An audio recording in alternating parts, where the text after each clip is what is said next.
Halo teman-teman semua, balik lagi sama aku, Eri. Hari ini aku akan membuat podcast kecil sebagai salah satu pemenuhan tugas individuku di LMS PPG topik 1.4, yaitu demonstrasi kontekstual pada mata kuliah Filosofi Pendidikan di Indonesia. Podcastku hari ini itu akan membahas tentang sejauh mana sih pemahamanku tentang pendidikan di Indonesia. Oke, tanpa lama-lama lagi, mari kita langsung masuk aja ke podcastnya. Check it out!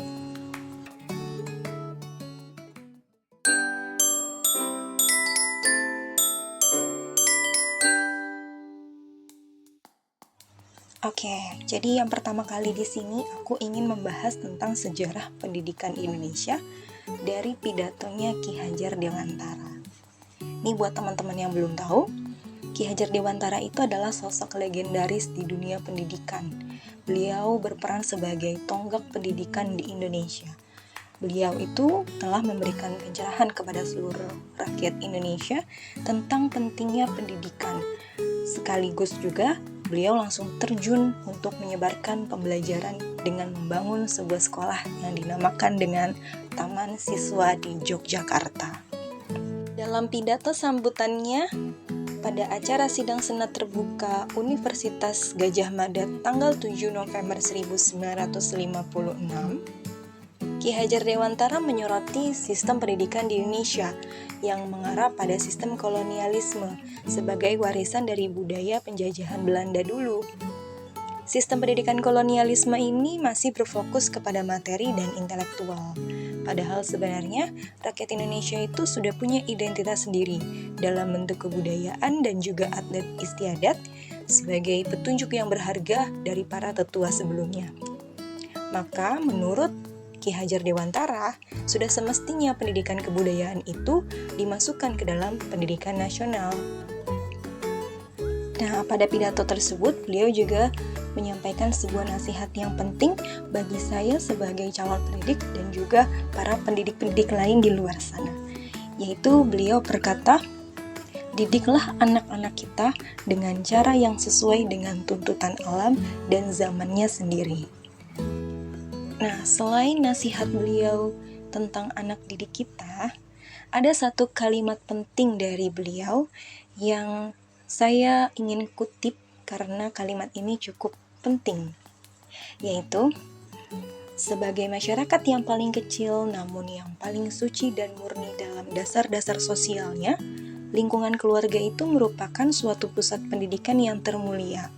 Cinta kasih, semangat tolong-menolong, rasa kewajiban berkorban dan ikut bertanggung jawab, dan lain-lain. Pendek kata, segala unsur dari budi sosial dan kesusilaan dalam sifat-sifat pokoknya itu terdapat di dalam hidup berkeluarga. Nah, saya mencoba untuk merefleksikan kalimat berikut terhadap kami sebagai peran guru. Ada dua hal yang bisa kita dapatkan. Yang pertama yaitu, kita tahu guru adalah orang tua kedua bagi siswa. Maka perlu untuk mengajarkan hal-hal serupa yang juga diajarkan di rumah oleh orang tua utamanya siswa. Tugas guru itu di sekolah tidak hanya sebagai sumber belajar siswa yang berfokus hanya pada kemampuan intelektualnya siswa, tapi kita bisa berperan lebih daripada itu.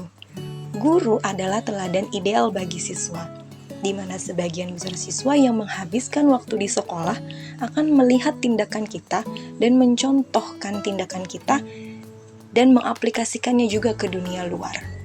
Oleh karena itu, kita sebagai guru juga harus memiliki kemampuan untuk mengembangkan karakter luhur pada siswa kita. Yang kedua, siswa yang memiliki masalah sosial seperti yang disebutkan di atas, mungkin salah satu pemicunya adalah kekurangan peran orang tuanya di rumah. Maka kita sebagai guru itu perlu mengetahui hal ini dan menjadi penuntun siswa untuk menemukan atau menyikapi hal tersebut sehingga siswa tersebut tidak semakin terasingkan dan juga menimbulkan masalah yang lebih banyak pada dirinya di kehidupan selanjutnya.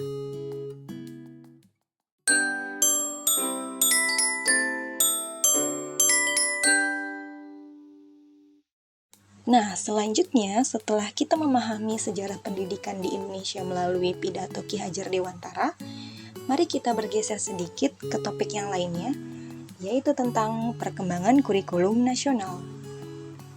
Setelah saya mempelajari tentang perkembangan kurikulum nasional, ada beberapa hal yang bisa kita simpulkan di sini, yaitu perkembangan kurikulum pendidikan Indonesia itu ternyata selalu berubah setiap 4-10 tahun sekali.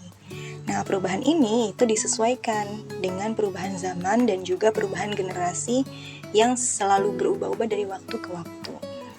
Contohnya, di awal kemerdekaan Indonesia, pendidikan itu diutamakan untuk membangun semangat nasionalis warga Indonesia dan juga membentuk pendidikan karakter.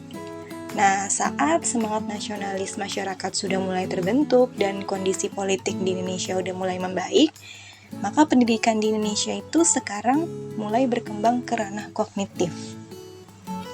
Nah, semakin ke sini, semakin berkembangnya teknologi yang pesat, maka perkembangan kurikulum juga mengalami penyesuaian dengan menerapkan teknologi dan juga informasi yang menekankan pada proses digitalisasi. Sekarang kan apa-apa selalu dalam bentuk digital. Bahkan tugas ini juga dikumpulkan dalam bentuk digital. Nah, jadi bisa kita simpulkan bahwa semakin membaiknya kondisi suatu masyarakat, maka semakin tinggi pula tingkat kompetensi yang harus dikuasai oleh peserta didik. Ini menandakan bahwa generasi berikutnya adalah generasi yang lebih unggul daripada generasi saat ini.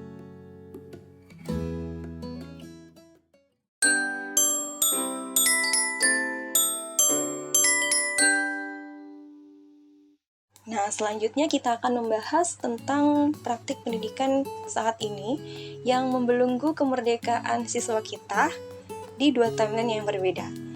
Untuk timeline pertama, yaitu sebelum kemerdekaan Indonesia, dan timeline yang kedua adalah setelah kemerdekaan Indonesia, atau bisa kita bilang saat ini setelah 79 tahun Indonesia merdeka.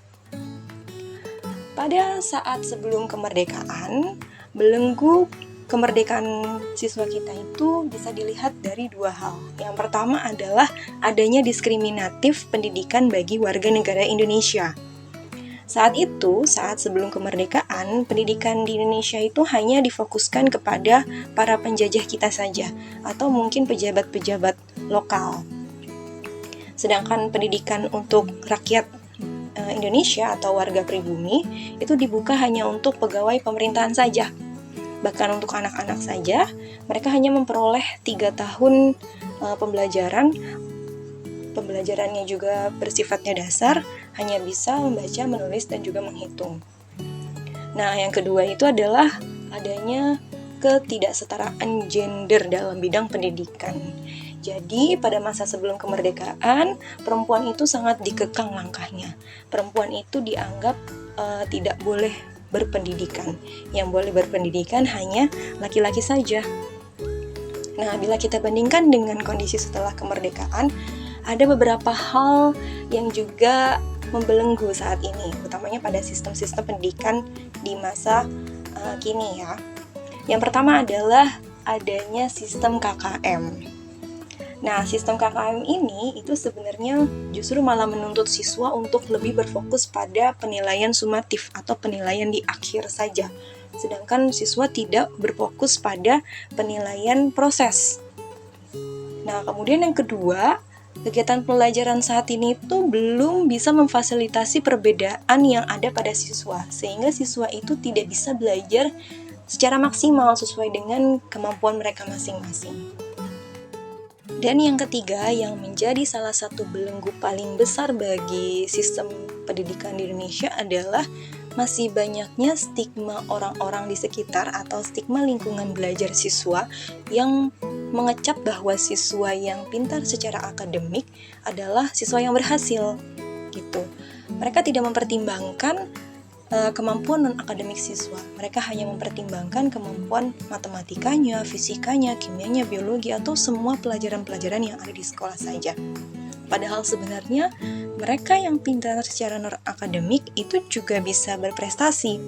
Mereka bisa membanggakan kedua orang tuanya, mereka bisa mengharumkan nama sekolahnya, dan juga mereka bisa membanggakan guru-gurunya.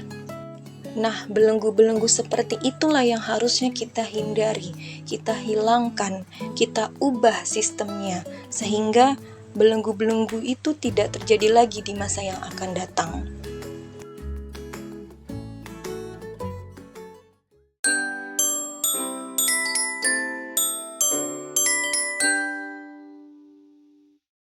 Nah, selanjutnya pembahasan yang terakhir adalah pembahasan yang baru saya dapatkan setelah saya mengikuti perkuliahan dengan dosen saya di kelas.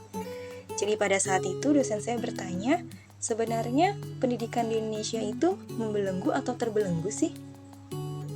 Nah, jawaban beliau saat itu adalah pendidikan Indonesia itu sebenarnya terbelenggu. Kenapa bisa begitu?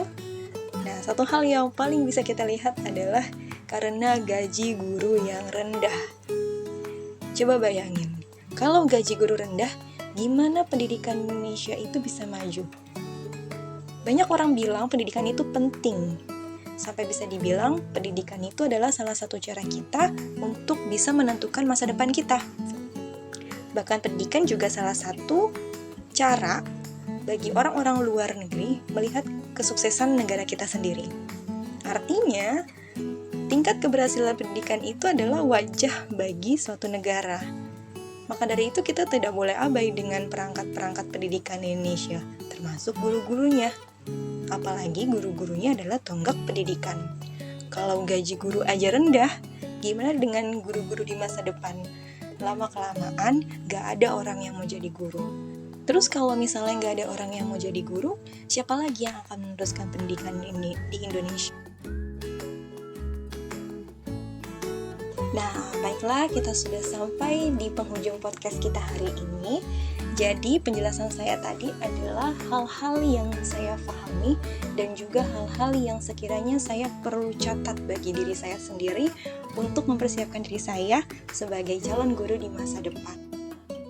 Terima kasih kepada teman-teman yang sudah mendengarkan podcast saya dari awal. Semoga podcast yang saya buat ini bisa bermanfaat untuk kalian semua. Sampai jumpa di podcast selanjutnya. Bye-bye.